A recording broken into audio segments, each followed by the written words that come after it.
that the Muslims, nti abayisiraamu when they are seated in the mosque, bwe baba batudde mu mizikiti they will even sit with their legs crossed. bajja kutuula biri ya kiisiraamu. They will make the ladies sit to the side. Abakyala tebabalinaana sayitwali mabega. Why? Lwaki? Because kubanga they want to minimize things of bringing about confusion. Kwe baagala bakendeeze kuleeta okubatabulatabula.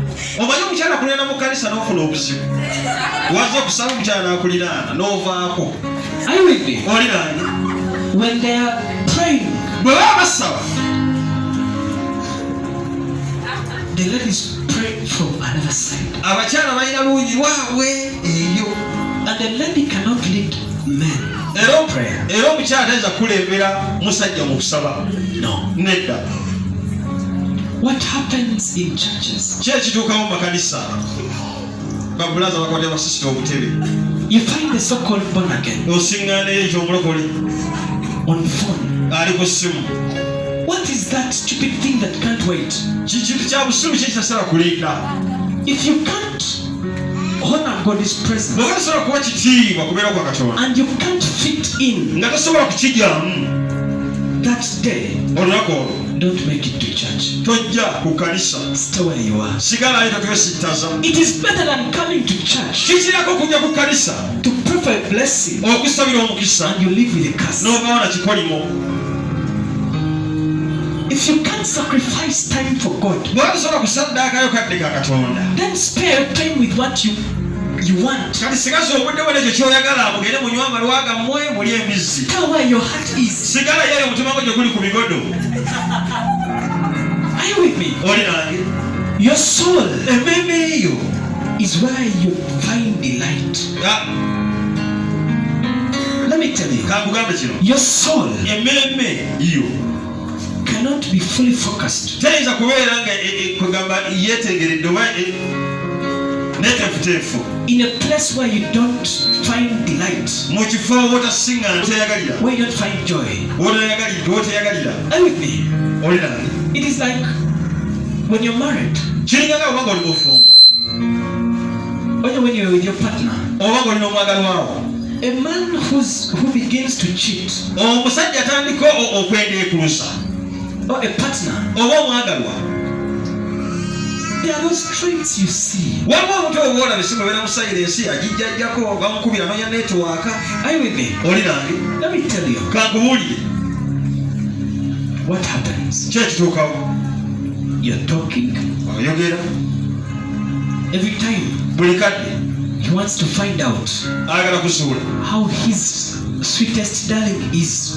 omwagalwa wo oli yali atya Gwasinga okwagala. gwasinga okwagala. You're talking, Mwogera he's WhatsApping, ali ku WhatsApp, communicating with the other. alina gwayogera naye oli, Because your dialogue with him kubanga gwe okunyumyakwe naye byemwogerako no longer makes sense. tebikola makulu. Yazza kukula kinyo okiwulire. He's only there present, Ali awo ye waali but the soul is somewhere. naye emmeeme era gweriko.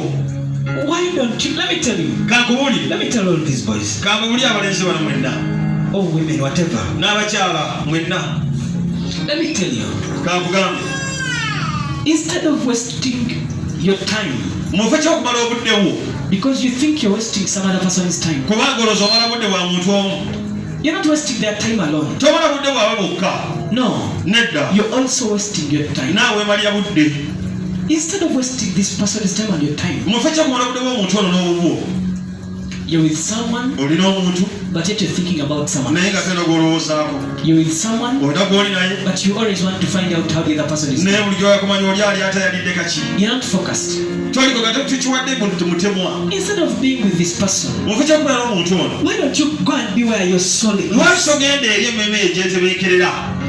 Leave this person alone Musajja tumuleke yekka for the people that will honor him. yeezuule ku bantu banamuwa ekitiibwa. And go be with the person that you're thinking about. Ogende obeere n'oli gw'oyagala, That person you're texting. oyo gw'oweereza obumeseegi.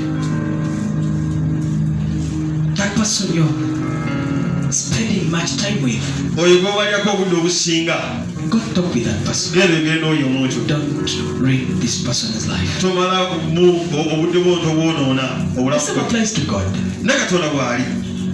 If you go in the presence of God, bw'ogenda kubeera kwa Katonda honor his presence. wa ekitiibwa okubeerawo kwe. If you know, why do we tell you to have your phones off? Lwaki tugamba ojjoga essimu yo Or to have it in flight mode or oba otegere whatever? mu flight mode oba nakiri ebirala, That your time will completely be for God. nti obuddewo bwonna bunaabeera bwa Katonda. What is that communication that can't wait? Kuwuliziganya ki ekyo kutasobola kulingirira? That communication Kuwuliziganya ki okwo that you failed to get the entire week. kwe walemeddwa okukola wiiki yonna And for you think, nga gw'olowooza if you don't get it now, nti otakufuna you kaakano will die. ojja kufa. What communication? Kuwuliziganya ki okwo? The problem Obuzibu with believers of this generation, fe abakkiriza n'abakkiriza b'omulembe guno we've become so familiar with God's things. feka tumanyidde nnyo ebintu bya Katonda. And let me tell you, Era kankugambe kino, one of the greatest sins, ekibi ekisingayo obukulu ekimu ku byo that we even don't mind to repent of, kwegamba kitafaayo na kwenenya is familiarity. kwe kumanyiira. When you familiarize God's things, bw'omanyiira ebintu bya Katonda because you know, let's say church time is this and this, kubanga omanyi katugambe nti obudde bw'ekkanisa bwe buno, the pastor comes in at this time, omusumba ajja buno obudde, you time yourself, that is the time you come. kati awogamba ajja kuyingirawo amanda asinza, manya omusumba ajja. That is familiarity. Ako kamanyiiro. If it is a day for God, bwe luba nga lunaku lwa Katonda, be in church, beera mu kkanisa, not for the pastor, si lwa musumba, for God. lwa Katonda. Don't wait for the pastor's time. Tolinda budde bwa musumba Whether he comes or not, oba zo oba nedda, search for God. twenoonya Katonda, Sit in his presence. tuula mu kubeerawo kwe. Let me tell you, Kubuulire, if you're not so spiritual, bw'oba toli wa mwoyo nnyo you will not understand this. tojja bitegeera, But if you are, naye bw'oba ng'oli I know you will understand. manyi nja kitegeera.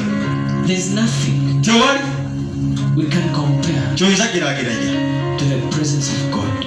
eri kubeerawo kwa Katonda. That's why I even laugh at people Yensonga lwaki oluusi nsekerera abantu that find it hard to respect his presence. abakisinga nti kizibu nnyo okuwa ekitiibwa okubeerawo kwe. Everything that you need, Buli kintu ky'owetaaga when you get a chance to be in the presence of God, bw'ofuna akaaganya okubeera mu kubeerawo kwa Katonda, you've been given a blank check. kwegamba oweereddwa kyeka enkalu, You have it ogirina at the palm of your hand. ku mikono gyo mu kibatu kyo.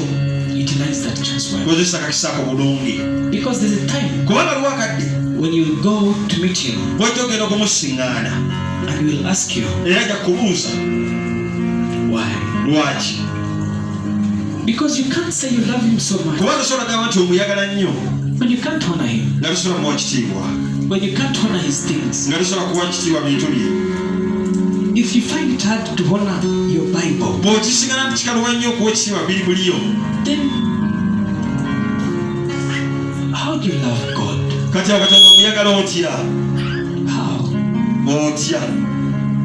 Me, let me tell you, Nze kankubuulire, even if you're my good friend, n'oba mukwano gwange omulungi, you cannot just have access to touch my Bible. toyinza kumala gajja ng'ozunga n'amagalo go n'omala kwatya Bayibuli yange tonabina mu ngalo kuona okola n'ekkolere yajja.